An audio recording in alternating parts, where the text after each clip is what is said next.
Welcome everyone to the Professional Development 4-part series, Part 1, Building a Data-Rich Culture and Using Professional Learning Communities. We'll now turn it over to Keith Kruger, CEO of Counsel. Good afternoon. As Ann said, I'm Keith Kruger, and pleasure to greet you from Washington, D.C. COSIN is the National Association for Chief Technology Officers and those in charge of technology in our school systems, and we're thrilled that you're joining the first of a 4-part Google Hangout on Air series that's going to be looking at turning data into action to strengthen instructional practices. This 4-part series fosters the use of the Closing the Gap, Turning Data into Action resources, and those can be found at turningdataintoaction.org website, and especially we hope that you'll be using the Closing the Gap Professional Development Toolkit. Today's Google Hangout on Air is showcasing the work of 2 very innovative school districts, Katy ISD outside of Houston and Mooresville Graded School District in North Carolina outside of Charlotte. Each of them have made real progress in building a data-rich culture and the development of effective professional learning communities that support the use of data. These 2 topics are grounded in the free professional learning resources from sections 1 and 2 of the Professional Toolkit that can be accessed at turningdataintoaction.org. Vera Turner of the American Association of School Administrators, AASA, will speak more later about resources supporting these topics in the PD Toolkit, and we're thrilled to be here with AASA as our partner. Just as important, we look forward to you including your comments and questions today via the chat area on the web on your Google Hangout on Air, or you can send it via Twitter at pound COSIN Closing the Gap hashtag. Again, that's pound COSN Closing the Gap, all one word. Today's conversation will continue in the open community discussion area of the Closing the Gap website, and we're confident that you're going to have lots of insights and recommendations for building a data-rich culture and about how professional learning communities can support you in the effective use of data for today's learning. And hope that you'll join in that conversation after today's Hangout in all the future sessions and on the website. With that, I'll turn it back to Ann Ware, who's COSIN's Closing the Gap Project Director, and she's going to be serving as moderator for today. So take it away, Ann.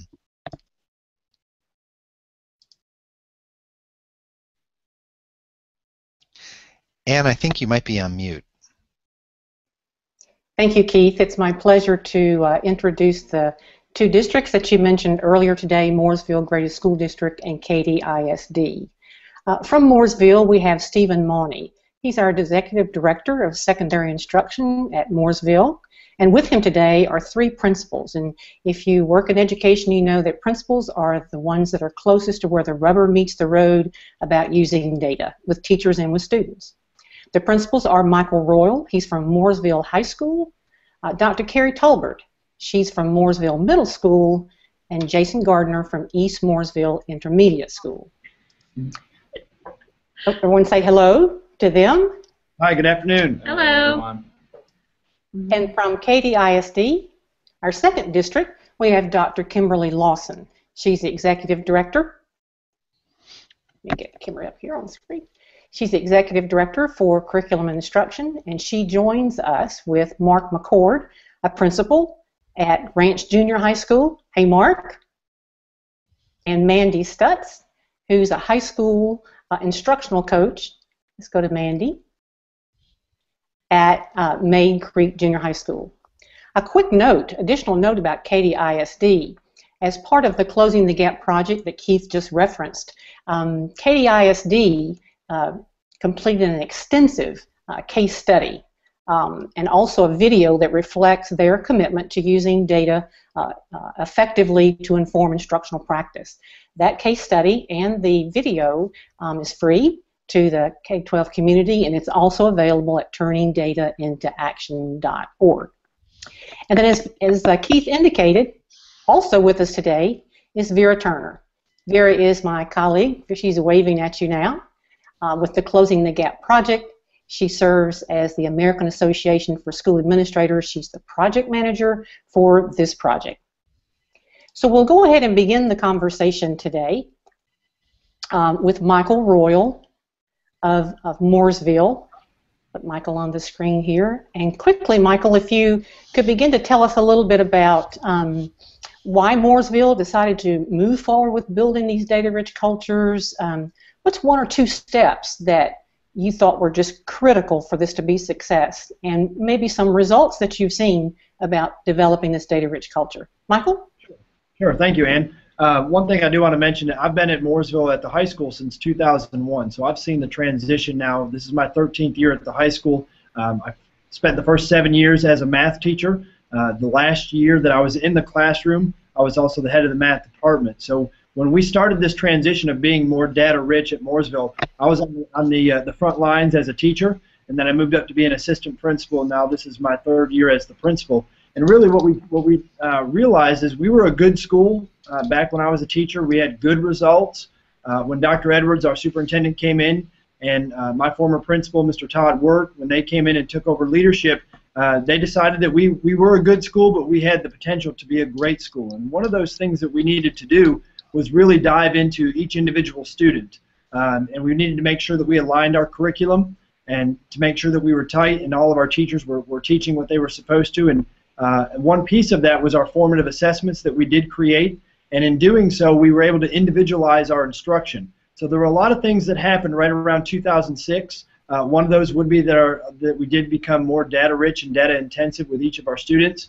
We aligned our curriculum, and then we also, the laptop initiative, going one-to-one with each of our students and teachers having the laptops, it made that data-rich culture that much easier to implement because, again, what we could do is individualize our instruction. After our formative assessments, we were able to really see what each individual student needed, and then we had the resources because of the technology in order to reach each individual student. In the past, before we had the laptops and our curriculum being aligned, we were more of giving out an assessment at the end of the year, our state assessments, and Todd Wood would as see the results, and we knew, okay, this student didn't make it this year, we'll try better next year. So that was the mindset, and it was a shift in our thinking, but it was in the best interest of our students because we could do ongoing remediation and review for our students because we had the data at our fingertips because of the digital resources. Thank you, Michael. So with regards to professional learning opportunities that were offered to your teachers, I think Carrie was going to talk with us a little bit, Dr. Talbert was going to talk with us a little bit about those professional learning opportunities that help with that development of that data-rich culture. Carrie? Yes, ma'am. And again, we're speaking on behalf of the middle school and high school. So one of the things that we did that was actually probably a little unusual, considering we're talking about a data-rich culture, is both of our schools experience professional development and what is known as capturing kids' hearts. And the premise behind capturing kids' hearts is building relationships with students. And it's actually an outstanding program, something that we have actively embraced. And what that did for our data-rich culture, or our progress in that data-rich culture, was the idea of personalization and seeing each student as an individual, as Mike referenced before, looking at each individual kid, for us to be able to say when we gave our formative assessments which kids did not show proficiency or which kids were struggling in what specific standards. So we were looking at each individual child very closely, and then behind that child, it wasn't just the academic success, but the emotional aspect as well. So that comprehensive training that we did at the high school first, and then the middle school followed the lead of the high school, truly helped us just look at kids differently. And with that came the data. With our data-rich culture, we didn't do a comprehensive professional development program. It was very organic. It started off in baby steps. Our superintendent expected us to do data meetings, and he gave us no expectation. And I think he did that very purposefully and said, just share with me what data you have. And when Mike and I reflect back on those first data meetings, it's very different than where we are now. And then each time, we organically wanted to know more about what we were doing with our data. So it wasn't a top down, this is how you're going to do it, everybody read a book, and try to figure out from that end. Not that that doesn't work in some ways, but for us, that's what did work, is it was very organic and natural. And I can speak again from the middle school perspective, is that we started that transition very cautiously.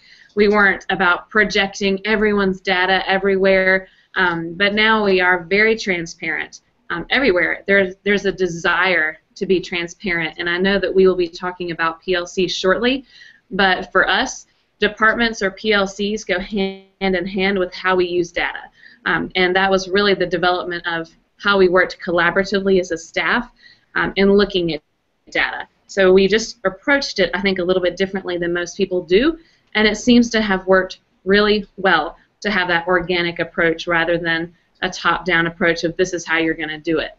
We've really had the teachers buy in a lot more effectively when they are able to develop that growth themselves, which is actually what we want to model in the classroom, so it makes perfect sense in retrospect.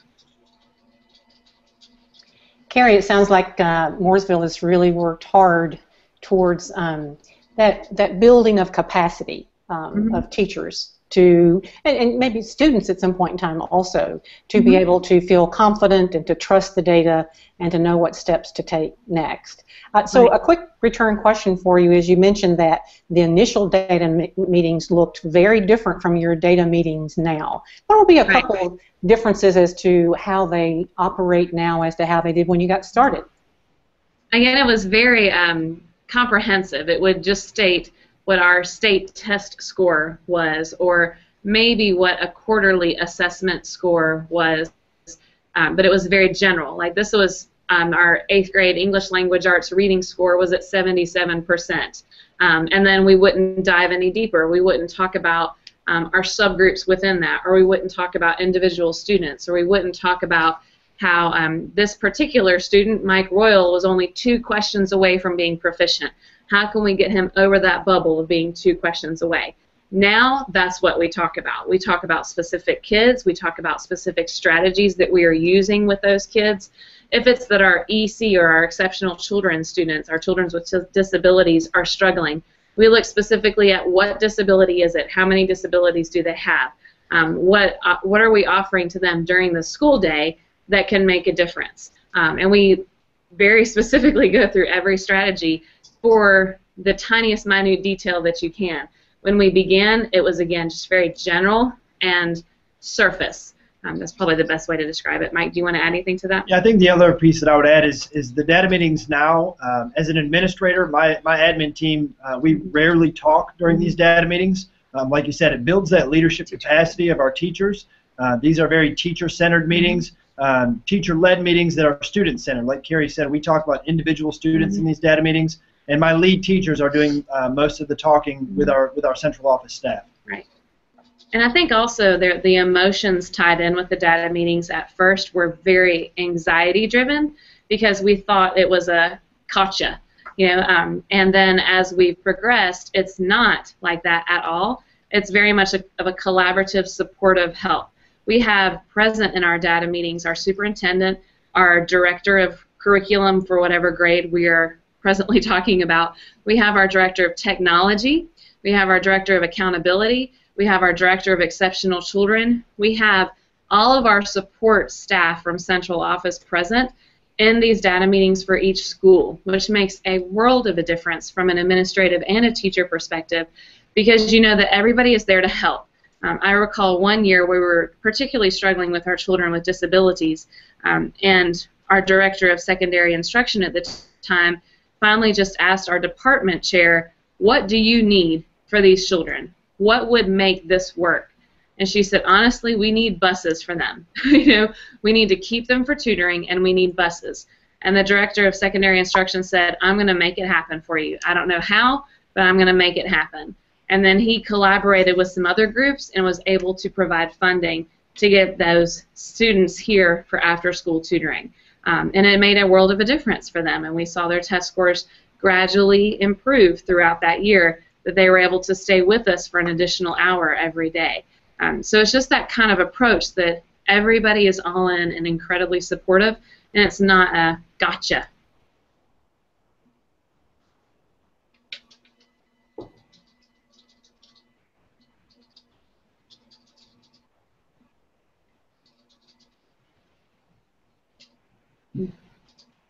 Sorry, I've got to remember to turn on that mic.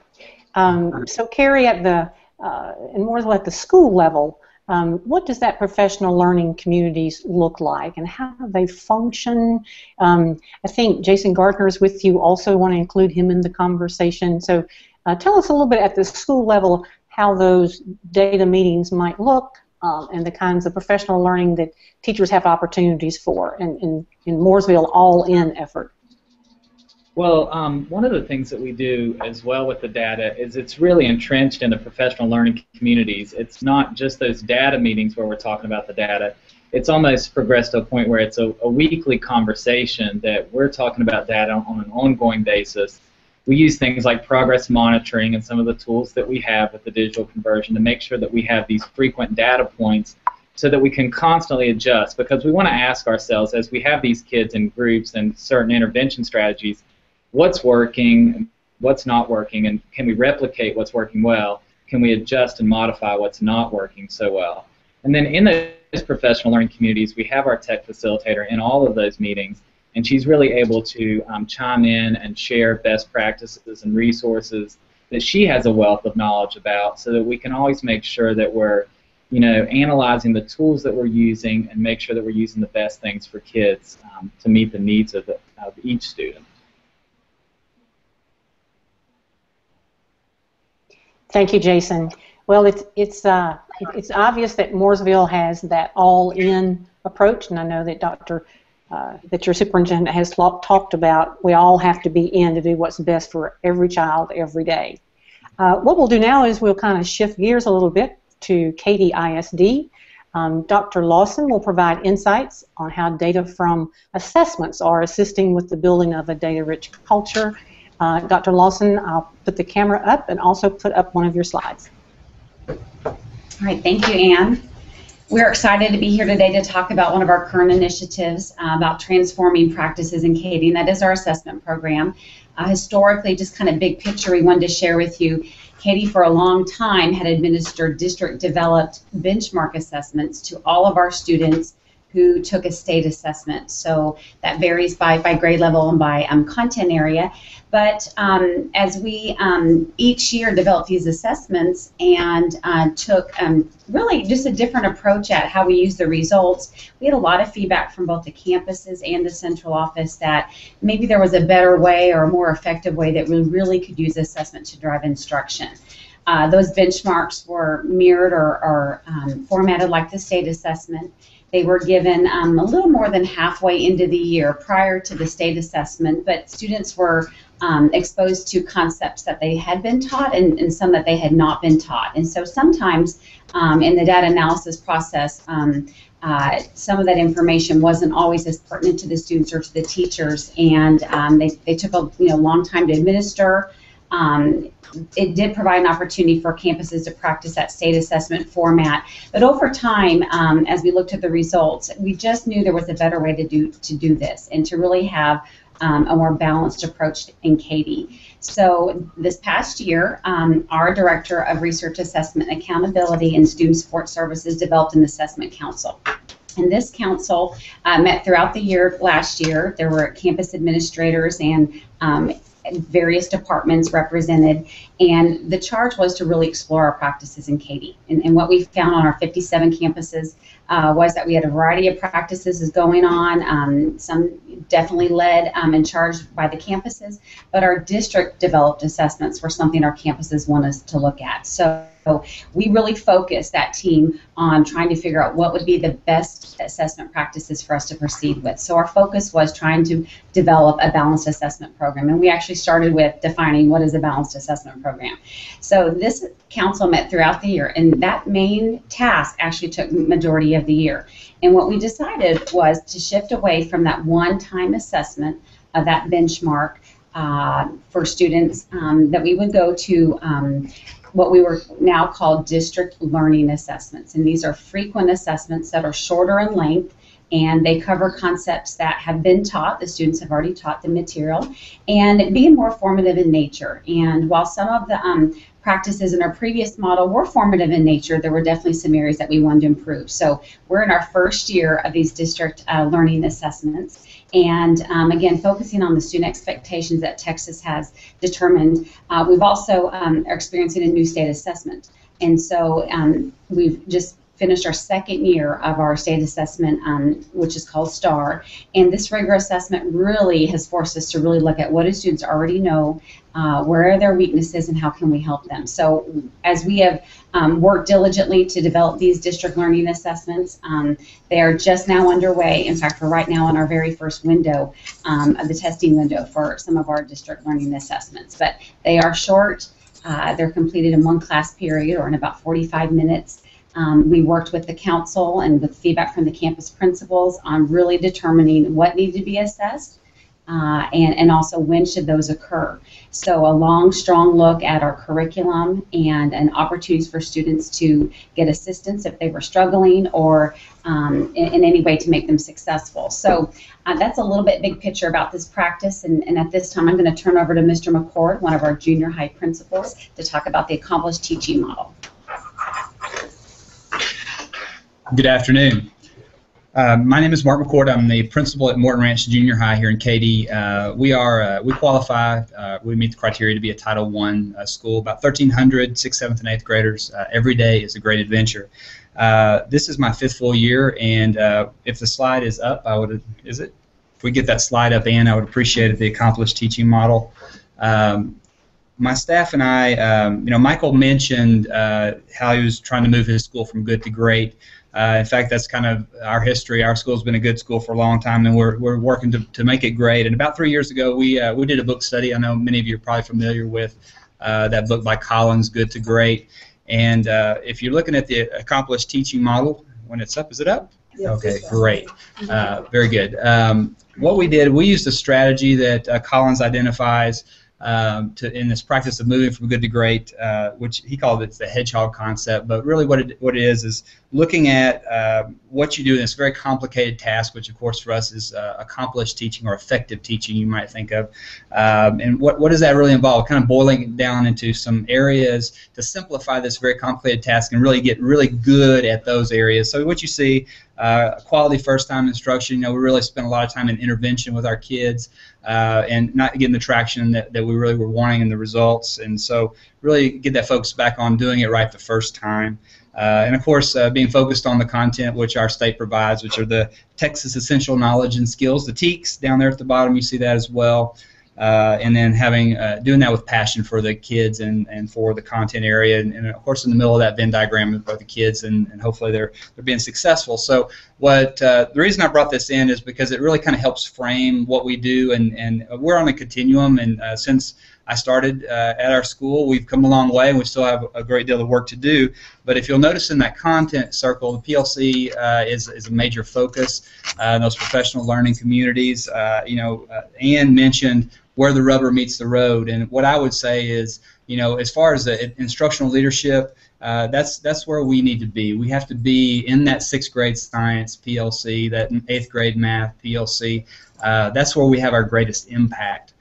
So that's a big focus of ours, and I know that's a big focus of this meeting as well today. I will say, if you go back to the first-time quality instruction, the very last thing there is assessment guiding instruction, and not everybody, initially would want to put that there with first-time instruction. When I started at Morton Ranch, the testing, the assessment process was very, very summative in nature, kind of like the autopsy, right? It was really assessment of learning and not assessment for learning. And so what we really want to do is leverage those assessments and use those to direct our teachers and let the teachers direct themselves to meet the kids' needs. So that's a transition. We're moving down that continuum. We're very, very fortunate. We have an instructional coach model in our district. So I have a math instructional coach, which you might think of as a data coach, although it's a little broader than that. We have a science instructional coach, and we have a language arts combination social studies instructional coach. And so those folks are able to be in those PLC planning meetings. They have a very critical role. We've also shifted in our district from having what you might think of as very traditional professional development, where people after work, on the weekends, during the summertime, go to professional development, and really try to embed the professional development into the PLCs and into the campuses, job-embedded professional development, if you will. So we're very fortunate to have that model. We leverage it. One of the things that has been a recent focus of ours is to take those assessments and make sure they're common for all the teachers in that particular team. Historically they weren't that way. Teachers, might make their own assessment. Some were using them as a team assessment, but there was no data sharing afterwards. And so we've come a long way down that path, and we look at the data, we compare, there's transparency within the team. But one of the things that we've learned or we've noticed and we've been working on is the quality of assessment writing with some of our teachers was lacking.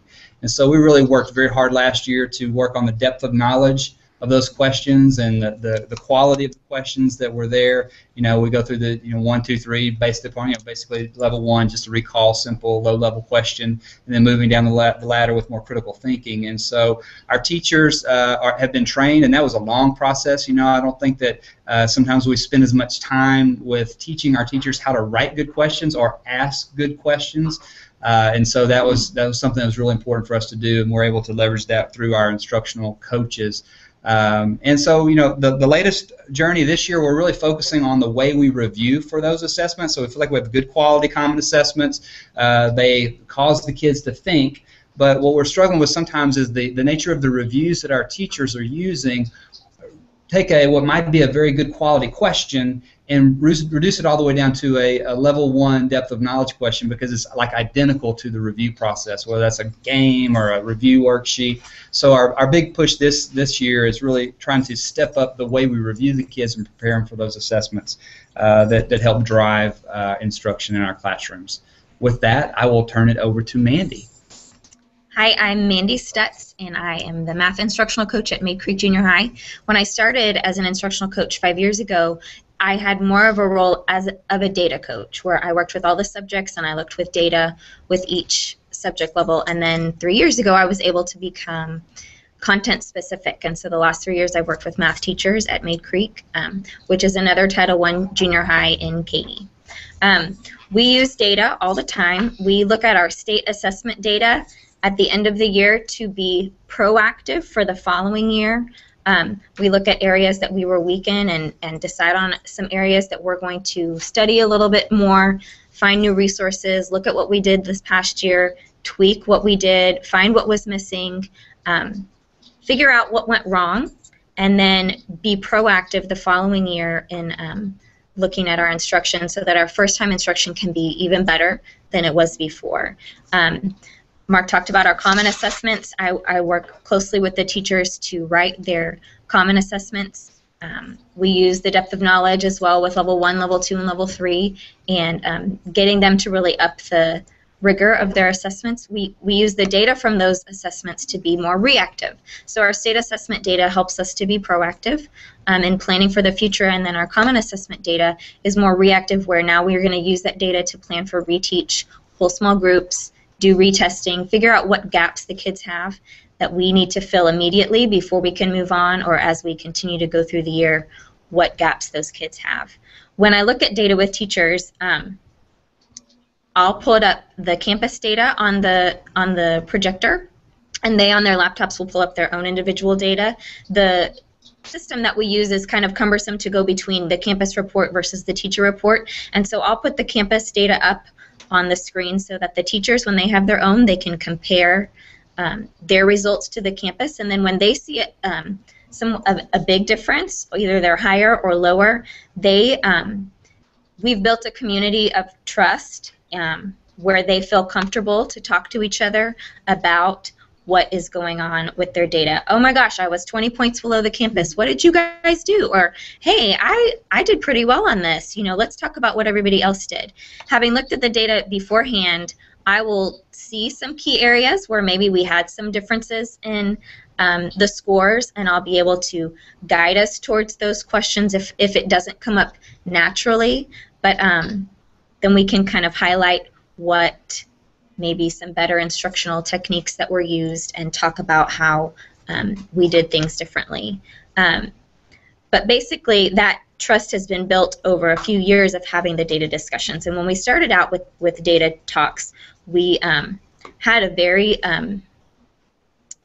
not strict protocol, but we had several questions that we asked in a certain order. And as the teachers got used to looking at data more and more often, I didn't have to pull out questions anymore.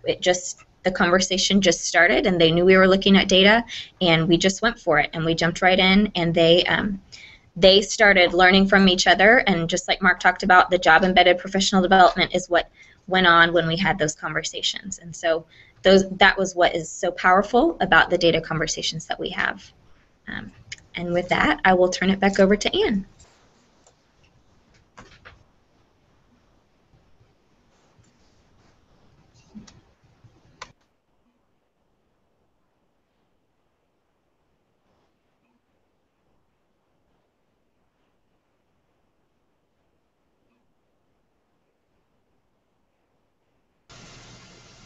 You're muted. I am so sorry. Here we go. So we want to move into the question and answer portion of our Hangout today, and because we have lots of questions coming in from our participants. So here's one for Katy ISD. So how did you go about, what are the data analysis protocols that you are using to support teachers in this process? Want to talk about the protocol? The data protocols kind of ask them to, the questions that we ask the teachers, everyone comes to the table with their data. It's decided ahead of time what time we're going to meet, that we're going to look at the data. It's not a surprise meeting. We have questions like, what were the 3 highest scored questions? Why do you think that was? What were our 3 lowest scoring problems? Why do you think that was? Is there a general trend? Look at your subgroups. Do you notice discrepancies in some of your groups? Sometimes we don't typically look at girls versus boys, but sometimes those discrepancies are eye-opening as well. And so just looking at the different subgroups in the questions, and then looking at those questions tied to the TEKS, and looking at our specific content objectives, looking at if we had the same objective tested 3 or 4 times, how did they do each time? Was there just one that was crazy and an outlier, or was it the most rigorous level 3 question? But that's kind of how we run, and then we make a plan for what we're going to reteach, and then a date and time for when we're going to retest the kids, because we have a redo, reteach, retest policy in Katy where we'll give students an opportunity to retake their test again. I'll add to that just a little bit too. One of the other elements that we do is we ask the teachers to compare, how their groups did compared to the other teachers in that PLC. And that was very uncomfortable for our teachers initially, but that level of transparency is really critical to grow the team and to grow the school. And so we really pushed for it, and we've gotten there really for most all, at least all the teams that aren't dysfunctional. We've still got a couple of those that we're working on. I know you do too. But that process is very important for the teacher to just kind of build their own level of accountability, and then have those cross conversations about what is it that you're doing a little differently than I'm doing that's letting your kids be more successful, because there's a 12, 15 point discrepancy on that particular objective or with that particular group as we divide all that up. The one thing I will also kind of share that we're beginning actually Friday of this week, we're bringing together we have 13 junior highs in our district. All about the size of mine, and so we're bringing together the ones that are more demographically like mine, and we're going to have these content. So all the 6th grade science teachers, for example, from schools like my school, they'll all be meeting for a couple of hours and really looking ahead to the unit plan based upon the data that we've had, and talking about what is it that y'all do that's very effective with your kids, because obviously within that group we even have some that are very successful relative to others in the school. So we're trying to bring that collaborative spirit beyond just our campus and on that one team, but among our campuses. And so we're excited about the beginning of that opportunity when we have our first opportunity this coming Friday. So we're excited about that. Thank you, Mark, and thank you, Mandy. So what we'll do, I think this is a very important question that we could talk further about, and we'll post this in the open community to continue that dialogue. The next question we'd like to pose to Mooresville is one from our participants that talks about how did you go about building that trust and that transparency between and among teachers in your professional learning communities. So what were one or two or three things that you did in Mooresville to build that trust and that transparency? I'll turn it over to Mooresville. Sure, thanks, Ann. One thing we do want to kind of piggyback on what Katie has said. A lot of our data meetings look identical, so hopefully that tells us both that we're doing something right with the questions that come up, and also looking at each of the individual assessment questions themselves. One thing that is different for us, we have our formative assessments that we've really been working on for 6 years now. We are on the semester schedule here at the high school, so students have a fall semester schedule and then a spring semester schedule. We give formative assessments at the 4.5-week mark, the 9-week mark, and then also at the 13.5-week mark. So our students are taking those assessments 3 times throughout the semester, and these data meetings are occurring after each of these formative assessments that we give. And we utilize a program called ThinkGate. Our teachers write those assessments themselves. There is an item bank in ThinkGate, but that is a program that we have utilized throughout this process. We used to use another program called Achievement Series. But back to the original question, it's something that took time. Like Mark mentioned, that there are some groups, some PLCs that work closely together and are much more collaborative. Some of those take a little bit more time to develop that collaborative environment. But at the high school level, we were very teacher-centered back when I was a teacher. I think that's common at a lot of high schools in America. A lot of the teachers were, what's in the best interest of me as an individual teacher? And it took a little while to change some of those thoughts, and the culture that we have now is more of a student-centered environment. So we have our teachers on board, and it goes back to what Carrie spoke of with the relationship building with our students as well. The environment at the high school now, as well as all the schools in Mooresville Graded School District, is what is best, what can we do to better serve our students. We're very student-centered, and once you convince the teachers that we need to do what's right for kids, then it's easier for them to buy into that trustworthy or that trust-building atmosphere, and also the collaborative environment that we're working together. We have a lot of resources now that our teachers are able to share resources together. But that is something that took time. It wasn't the first year, maybe even wasn't the second year for some of the departments. But by now, we have built that collaborative environment where our teachers want to help each other out so that they can help their students in turn. I really don't have anything to add with what Mike said beyond just success breeds success. What our teachers had to find was, as we continued in these data meetings in our PLCs, we continue to have the same types of questions driving down to the student level. Not why did this teacher not perform, it was why did the student not perform, and what can we do to help the kid? And as we became more redundant with those questions, teachers really did figure out, oh, it's not to catch us, it's to help kids. And that's really hopefully why most teachers went into the profession anyhow. So we had to continually remind them of that. So we just had to keep talking. And as teachers saw that and saw the success of those conversations, it got more buy-in as we went throughout. Thank you, Carrie. This next question, I think, is for Mandy with Katy ISD, or for all of Katy ISD. Should a data coach be separate, or should data be used in all kinds of coaching? So, Mandy, I'll turn it over to you, and maybe one or two things that you think is critically important for a PLC facilitator or for an instructional coach. Mandy? I think that you have to use data to coach, especially in the beginning, because the teachers have to understand a need for change and improvement, and using data you can't argue with. So I don't think a data coach and an instructional coach should be separate. I think some important characteristics of a coach are that they assume positively of all their team members that they're working hard and doing the best that they can with what they know at that time. They don't wake up in the morning and say, I think today is going to be the day I go and mess up at work. You know, they try hard every day, and then the other thing is that the coach partners with the teachers and really helps them problem solve.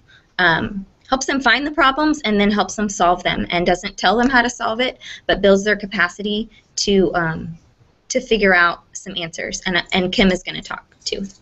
Well, this is our 6th year for our instructional coaching model, and our first year, they were data coaches. We recognized clearly then that to work on instruction, we needed good information, and we didn't have a systemic process for analyzing data a few years ago. So the emphasis was heavy on data analysis, and then each year we've kind of tweaked the model a little bit, and one of the things that have helped us to really focus on instruction and really focus on the coaching aspects of an instructional coaching role is we do have, a data system that allows our teachers to easily pull up data. And on our campuses, many teachers go into our system and pull it themselves.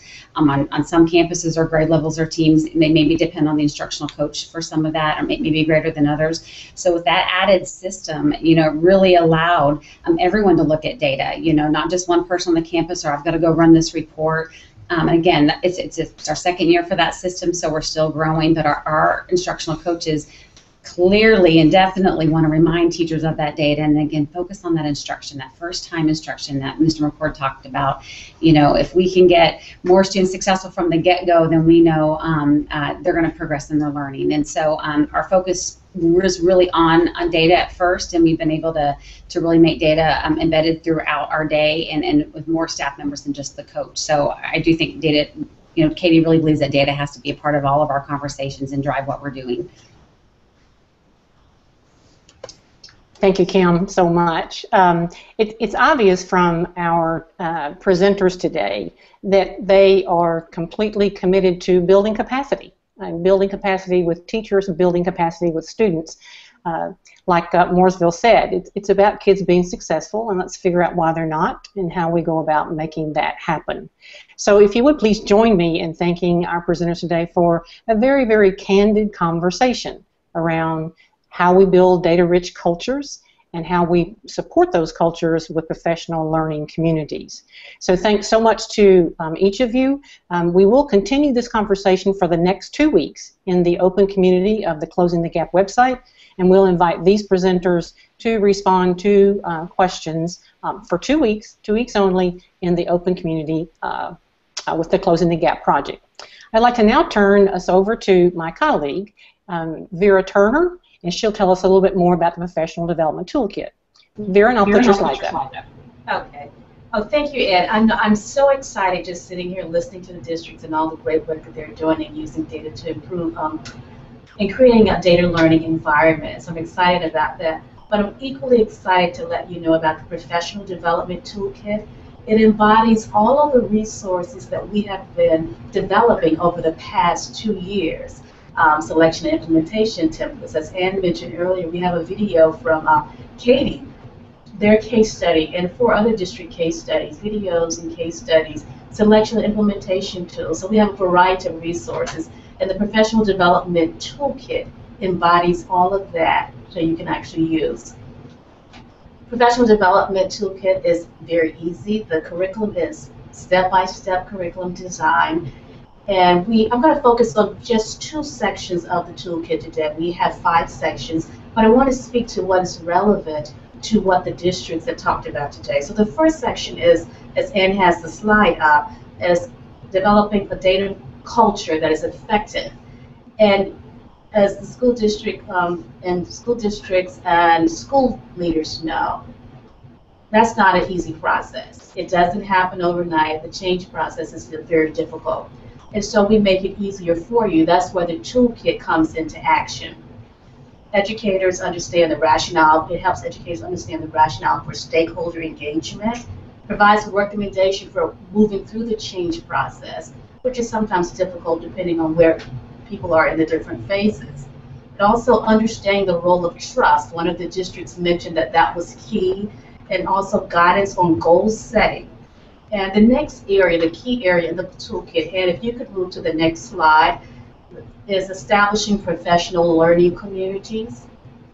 And that's on the next slide. And the districts talked about that as well today. So we talk about how educators can harness that power. So we give you a step-by-step guide in which you can actually do that, harnessing the power and using it. It lets you know, I heard, I believe it was Mandy who mentioned about data coaches. It talks about the role of that. in regards to the curriculums and also for data analysis. So it has all of these step-by-step plans that you can actually use to take your program to the next level to develop a data-driven learning environment.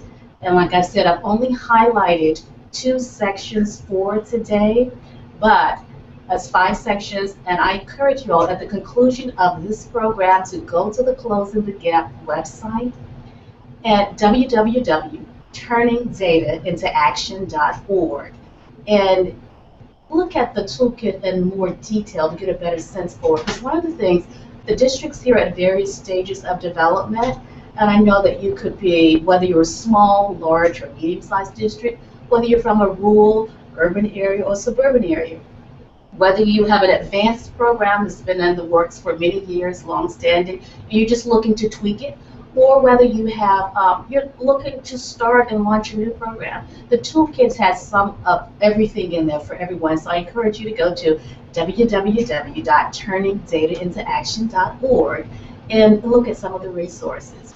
And that is about it. So, Anne, I will turn the presentation back over to you. Thank you all so much for your time. Well,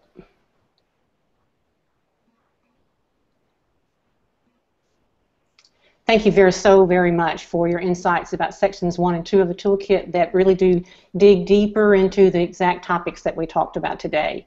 As we indicated before, let me bring this slide back up.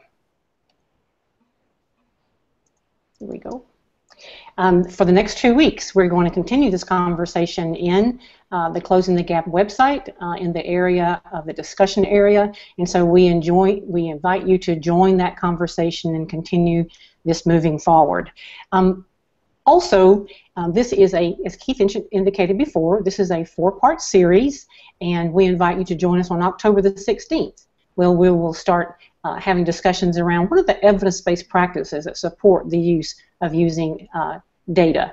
At that time, we'll highlight the work of Henry County Schools in Georgia and Lincoln County Schools in Tennessee around specifically formative assessments and the role of feedback. And so if you haven't already registered for the October 16th Hangout, we hope that you will and that you will hang out with us on that day. Thank you so very much for participating in this conversation today. I know that this is a topic that's critically important to lots and lots of districts, and so we appreciate not only our presenters' insights, but the insights that you provided today also, and that you will join us in the open community. Thank you so very much. On behalf of COSN, we hope that you continue with a good school year.